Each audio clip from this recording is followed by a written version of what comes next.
ದಲಿತ ಮತ್ತು ಅಲ್ಪಸಂಖ್ಯಾತರ ಮಹಿಳೆಯರ ಬಗ್ಗೆ ಅವಹೇಳನಕಾರಿ ಹೇಳಿಕೆ ನೀಡುತ್ತಿರುವ ಶಾಸಕ ಬಸನಗೌಡ ಯತ್ನಾಳ್ರನ್ನ ಬಂಧಿಸಿ ಗಡೀಪಾರು ಮಾಡಬೇಕೆಂದು ಒತ್ತಾಯಿಸಿ ತುಮಕೂರಿನಲ್ಲಿ ದಲಿತರು ಪ್ರತಿಭಟನೆ ನಡೆಸಿ ಜಿಲ್ಲಾಧಿಕಾರಿಗಳಿಗೆ ಮನವಿ ಪತ್ರ ಸಲ್ಲಿಸಿದರು.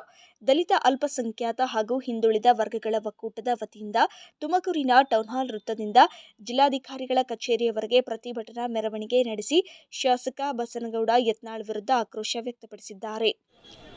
ಅವರು ಮೌಲ್ಯಾಧಾರಿತ ರಾಜಕಾರಣಿ ಅಲ್ಲ ಅಂತ ಸಾಬೀತನ್ನು ಮಾಡಿದ್ದಾರೆ. ಏನು ತುಮಕೂರಿಗೆ ಬಂದು ಇಲ್ಲಿರುವ ಶಾಂತಿಯನ್ನು ಕದಡಲು ಅವರು ಮಾತಾಡೋಗಿದ್ದಾರೆ. ಅದು ನಮ್ಮ ಉಸ್ತುವಾರಿ ಸಚಿವರ ಬಗ್ಗೆ ಆಗಿರ್ಬೋದು, ದಲಿತರ ಬಗ್ಗೆ ಆಗಿರ್ಬೋದು, ಅಥವಾ ಅಲ್ಪಸಂಖ್ಯಾತರ ಬಗ್ಗೆ ಆಗಿರ್ಬೋದು. ಅದು ತುಮಕೂರಿನ ಜನ ಯಾವತ್ತೂ ಕೂಡ ಸಹಿಸಲ್ಲ. ಇದಕ್ಕೆ ನಾವು ಮೊದಲನೇದಾಗಿ ಖಂಡನೆಯನ್ನು ಮಾಡುತ್ತೇವೆ. ಯಾವ ಯತ್ನಾಳ್ರವರು ಅವರಿಗೆ ಅವಶ್ಯಕತೆ ಬಿದ್ದಾಗ ಮುಸಲ್ಮಾನರ ಟೋಪಿ ಹಾಕಿಕೊಂಡು ಟಿಪ್ಪು ಜಯಂತಿಯನ್ನು ಆಚರಿಸ್ತಾರೆ, ಅದೇ ಯತ್ನಾಳ್ರವರು BJPಯಿಂದ ಒಚ್ಚಾಟಿತರಾದ ಅದೇ ಮುಸಲ್ಮಾನರ ವಿರುದ್ಧ ವಾಗ್ದಾಳಿಯನ್ನು ಮಾಡ್ತಾರೆ. ಇವರ ಅವಶ್ಯಕತೆಗೆ ತಕ್ಕಂತೆ ಇವರು ರಾಜಕಾರಣ ಮಾಡುವಂಥವ್ರು. ಇವಾಗ ಯಾವುದೇ ದಾರಿ ಏನೂ ಇಲ್ಲ.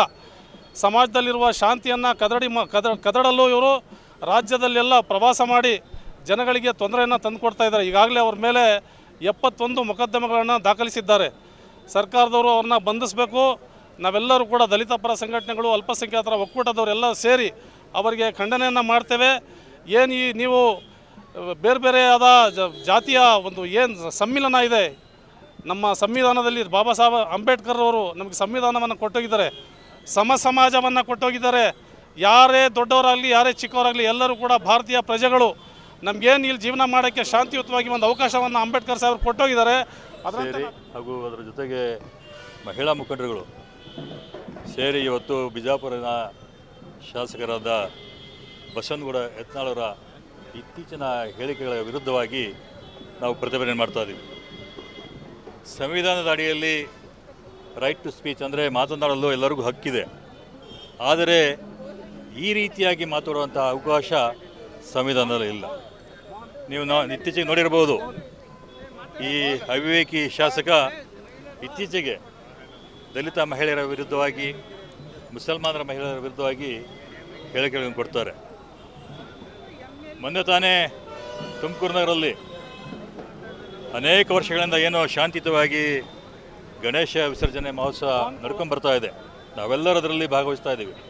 ಇಂತಹದ ಒಂದು ಶಾಂತಿಯುತ ಕಾರ್ಯಕ್ರಮದಲ್ಲಿ ಬಂದು ಒಂದು ಸಮುದಾಯವನ್ನು ಟಾರ್ಗೆಟ್ ಮಾಡಿ ಆ ಸಮುದಾಯದ ಕೋಮಿನ ವಿರುದ್ಧವಾಗಿ ಹೇಳಿಕೆಗಳನ್ನು ಕೊಡ್ತಾರೆ. ಇಂತಹದ್ದು ಅವಿವೇಕತನದ ಹಿನ್ನೆಲೆಯಲ್ಲಿ ಈಗಾಗಲೇ ಈ ಶಾಸಕರಿಗೆ ಇವರು BJPಯಿಂದ ಗೆದ್ದು ಬಂದರೂ ಕೂಡ BJPಯ ವರಿಷ್ಠ ಇವರಿಗೆ 6 ವರ್ಷಗಳ ಕಾಲ ಪಕ್ಷದಿಂದ ಉಚ್ಚಾಟನೆ ಮಾಡಿದ್ದಾರೆ. ನಾನು ಕೂಡ ತಮ್ಮ ಮುಖಾಂತರ ನಮ್ಮ ರಾಜ್ಯ ಸರ್ಕಾರಕ್ಕೆ ಮನವಿ ಮಾಡ್ತಾ ಇದ್ದೀನಿ. ಇವ್ರಿಗೆ ಕೂಡಲೇ ಗಡೀಪಾರು ಮಾಡಬೇಕು ಇಂತಹ ವ್ಯಕ್ತಿಗೆ. ಹಾಗೂ ಏನು ಇವತ್ತು ಕೇಸ್ಗಳು ಇವ್ರ ವಿರುದ್ಧವಾಗಿ ಅನೇಕ ಕೇಸ್ಗಳಿದ್ದಾವೆ.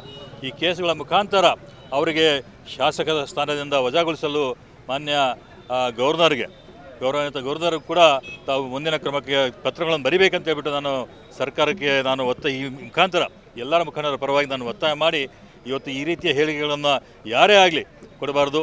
ನಾವು ಭಾರತೀಯರಂದರೆ ಹಿಂದೂ, ಮುಸಲ್ಮಾನರು, ಕ್ರೈಸ್ತರು, ಬೌದ್ಧರು ಎಲ್ಲರೂ ನಾವು ಸಹೋದರಂತೆ ಬೆಳ್ಕೊಂಡು ಬಂದಿದ್ದೀವಿ. ಮಾಜಿ ಶಾಸಕ ಡಾಕ್ಟರ್ ರಫೀಕ್ ಅಹಮದ್, ಮುಖಂಡರಾದ ಇಕ್ಬಾಲ್ ಅಹಮದ್, ವಾಲೆ ಚಂದ್ರು, ಕೇಬಲ್ ರಘು, ಮಾರುತಿ ಸೇರಿದಂತೆ ಹಲವಾರು ಮುಖಂಡರುಗಳು ಮಾತನಾಡಿ ಬಸನಗೌಡ ಯತ್ನಾಳ್ ವಿರುದ್ಧ ಅಟ್ರಾಸಿಟಿ ಕೇಸ್ ಹಾಕಬೇಕೆಂದು ಆಗ್ರಹಿಸಿದರು. ಆನಂತರ ಜಿಲ್ಲಾಧಿಕಾರಿಗಳಿಗೆ ಮನವಿ ಪತ್ರ ಸಲ್ಲಿಸಿದರು.